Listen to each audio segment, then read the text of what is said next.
Welcome to the Holyland Dispatch podcast.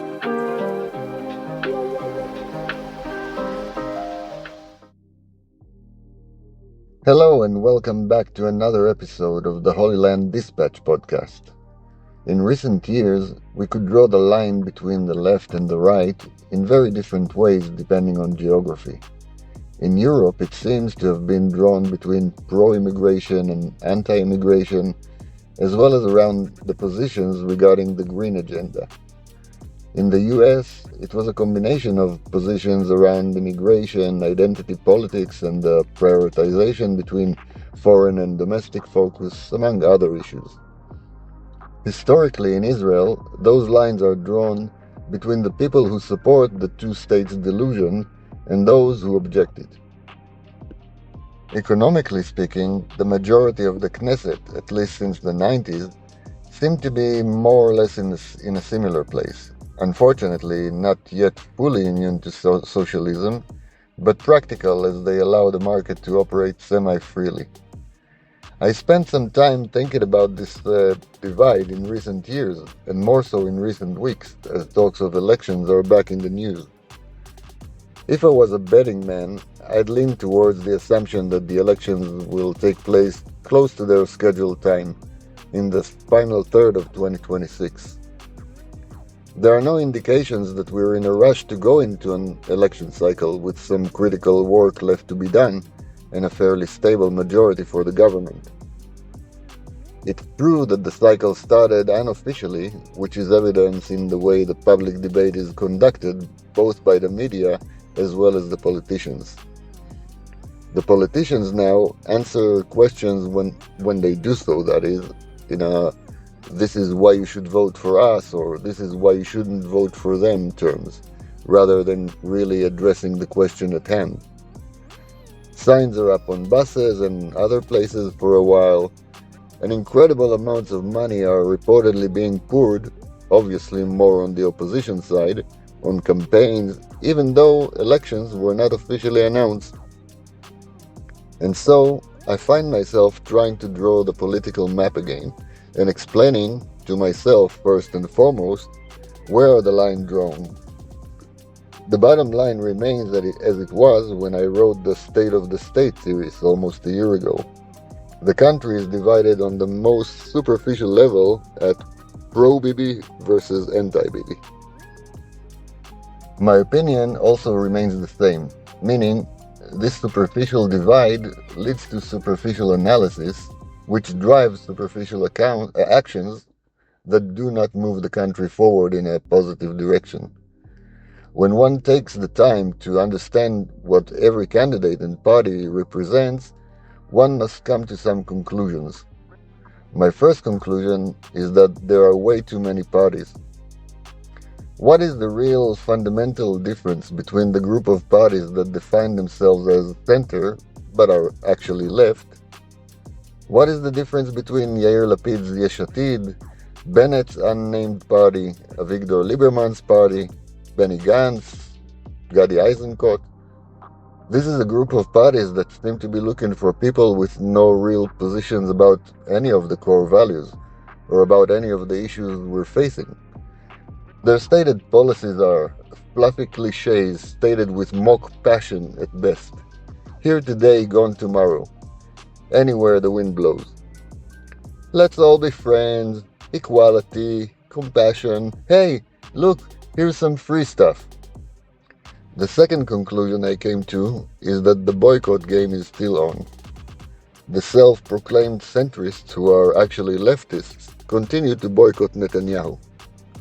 It's true that Benny Gantz is presenting a new stance that includes the possibility of sitting in the same coalition with Netanyahu, but he is declaring, he and his two projected mandates that is, that Gvir and Smotrich are out of the question.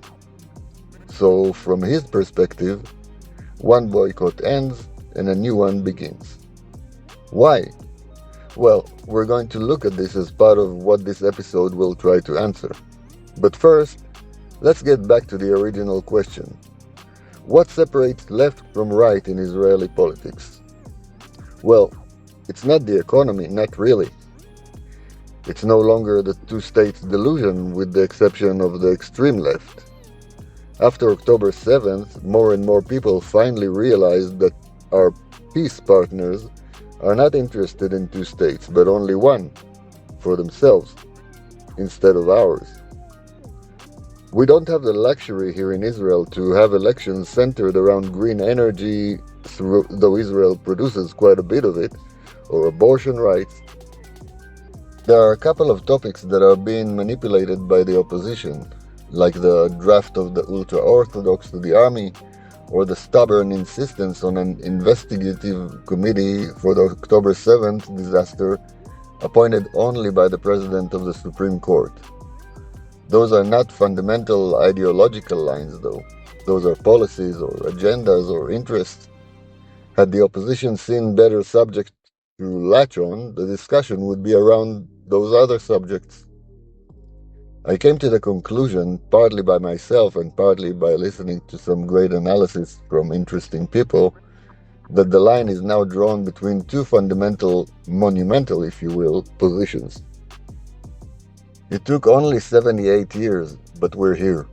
We're at the point where we have two camps, the Zionists and the post-Zionists. Now, I use the term post-Zionist very graciously, because some of the people inhabiting this sphere are way worse. On the center-right and onwards, there is a number of parties that have different positions on n number of topics, but fundamentally agree on two major things. One, Israel is a Jewish democratic state and should remain so. And two, Zionism is not a term of the past and will forever remain relevant as a guiding principle. As we know, there's an attempt, especially by anti-Semites, to separate Zionism from Judaism.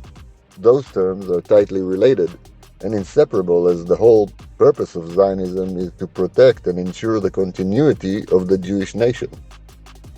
We're talking about Likud, Netanyahu's party, the bloc represented by Itamar Ben-Gvir and Bezalel Smotrich, and to some extent Shas, led by Aryeh Deri.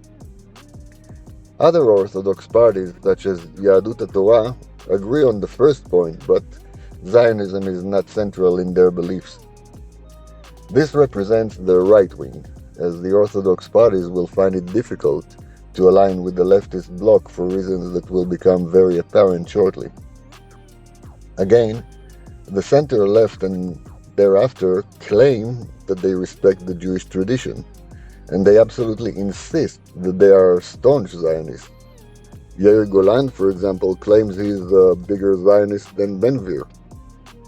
However, I'd like to take a few minutes to review how these statements translate or not into actions and policies. In the 2 years that preceded the October 7th attack by Hamas, we witnessed a curious occurrence in Tel Aviv. You know, the Bastille of democracy in Israel, as they love to portray it. Yom Kippur, the holiest of the holy, people dressed in white as the custom goes gather in a public square to pray. Around them, a crowd of supposed Jews with drums and bullhorns, making extreme noise, pushing and shoving, doing their best to obstruct. Why is that? You would think that such things could only happen anywhere but the land of the Jews, wouldn't you? So why are these bullies, and mind you, self-proclaimed Jews, doing their best to interfere with the prayer? Well, it's because men and women pray separately. Meaning they pray at the same time, reciting the same texts, performing the exact same religious duties. Only they do it while men are on one side and women are on the other side of a white sheet that separates the crowd. In Tel Aviv, you know, they live in 2026, not in the days of King David. They are progressives, liberals. They can't stand aside as the patriarchy oppresses women. Right. Let us talk about another occurrence. There were a few cases where a female singer was brought to sing to soldiers on a social event or during some R&R. Some, not all mind you, religious soldiers left the premises for the duration of that performance. They did not shout, they didn't raise any signs or make a fuss. They left. For days following these occurrences, the media was busy with the shaming of said singer. How dare they leave? Just because some old dude in the Bible said that men should not be listening to female singing? That means that soldiers are allowed to insult her by leaving quietly? More recently, our new head of Shin Bet, David Zini, who is a kippah-wearing, God-fearing individual, raised hell in our leftist media circles. And the politicians from our loony leftist wing joined the choir in condemning his despicable behavior. See, most religious Jews will not make physical contact with any woman who are not their wife or daughter. In many cases, less religious or secular women will reach out to shake a hand or even offer a hug, and that may result in an awkward moment, when the religious man who is on the other side of this social interaction would shy away or try to politely reject the physical gesture. David Zini was appointed as the head of an organization made of men and women. Having thought about this ahead of time, the head of Shin Bet made an announcement via an email that leaked to the press, of course, that due to his religious beliefs, he would respectfully decline handshakes, etc. What a heartless, inhumane, old-fashioned misogynist. These are but a small fraction of things that happened and still do in the land of the Jews. Why did those bullies in Tel Aviv do it?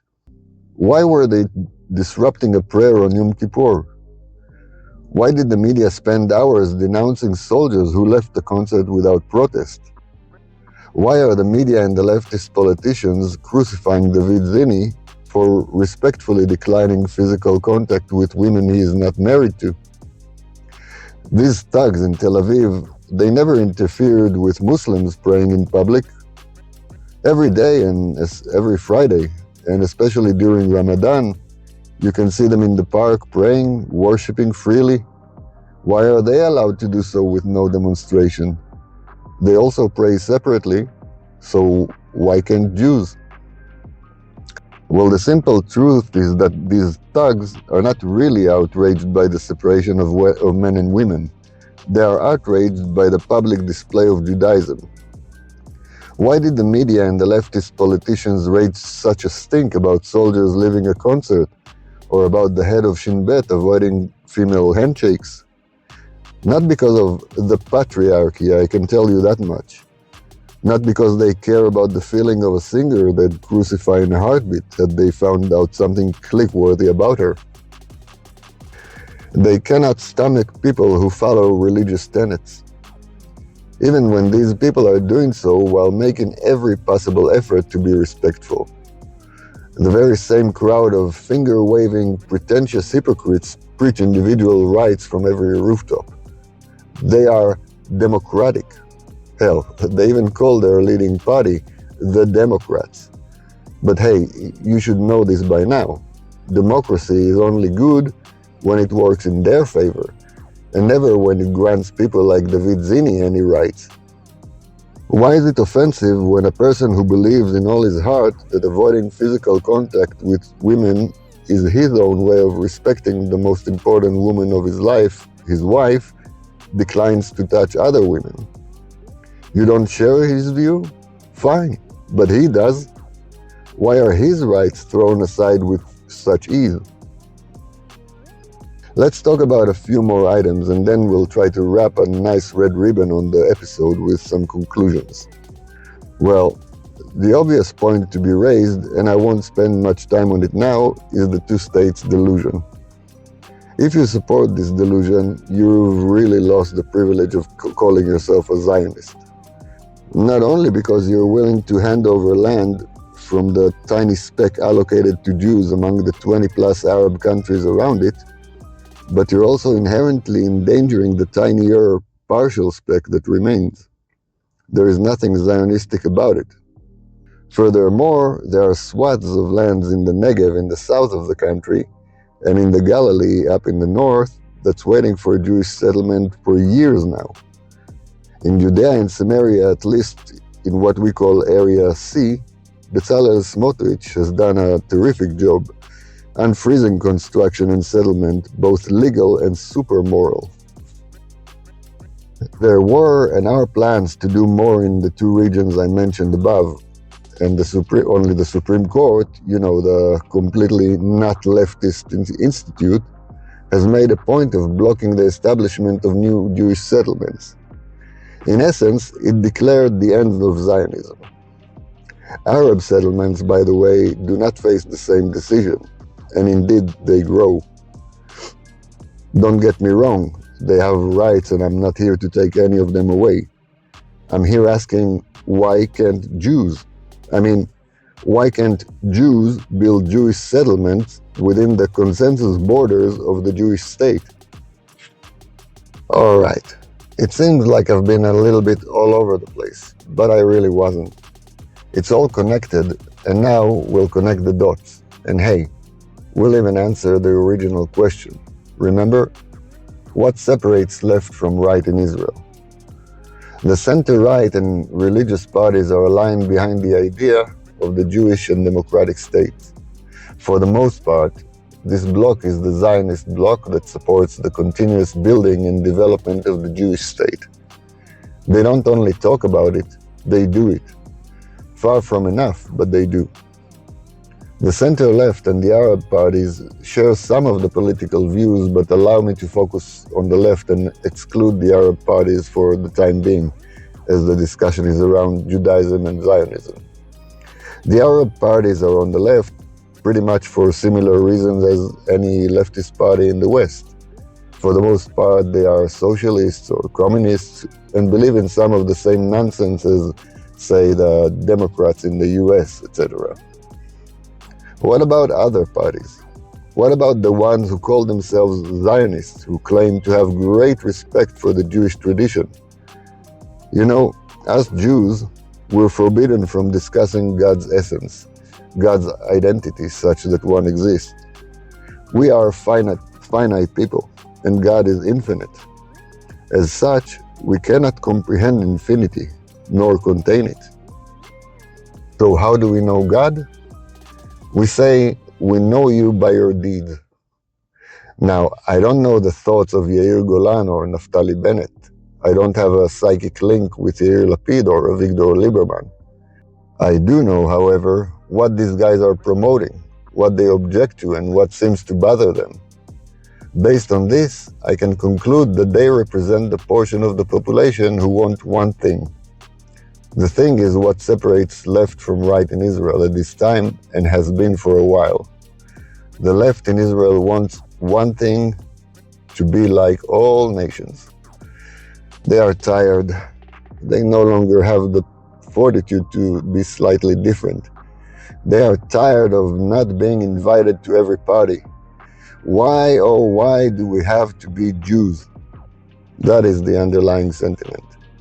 If only we could have been just like everybody else. And what is that exactly? Are Croats the same as Irish? Are the Irish the same as Canadians? I'm not talking about better, I'm talking about different. Allow me to quote a part of Israel's Declaration of Independence.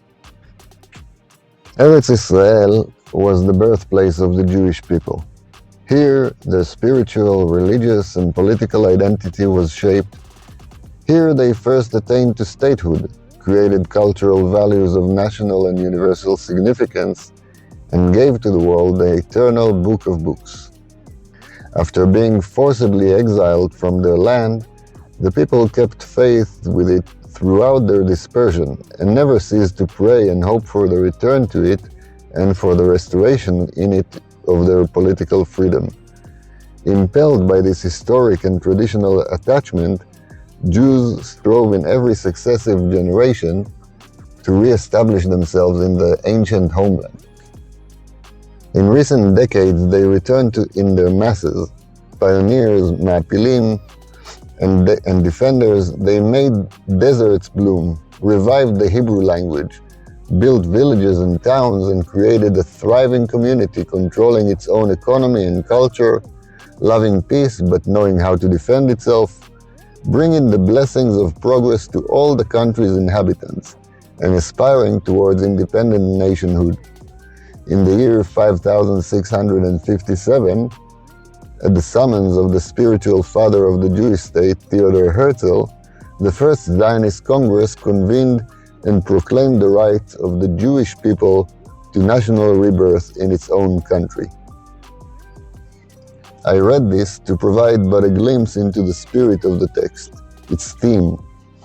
It seems that there is a portion in our nation who forgot or want to forget why we're here. These are the people who just want to live and let live, not live as Jews and let live.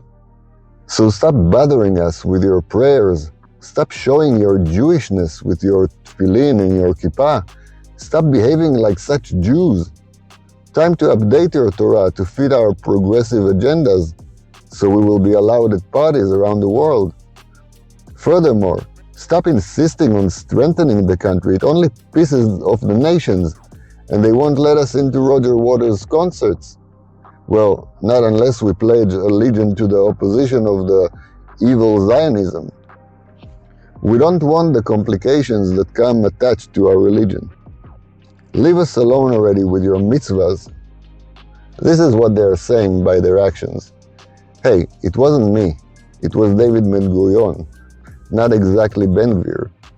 He was the one who said, the state of Israel will be open for Jewish immigration and for the ingathering of the exiles. It will foster the development of the country for the benefit of all of its inhabitants.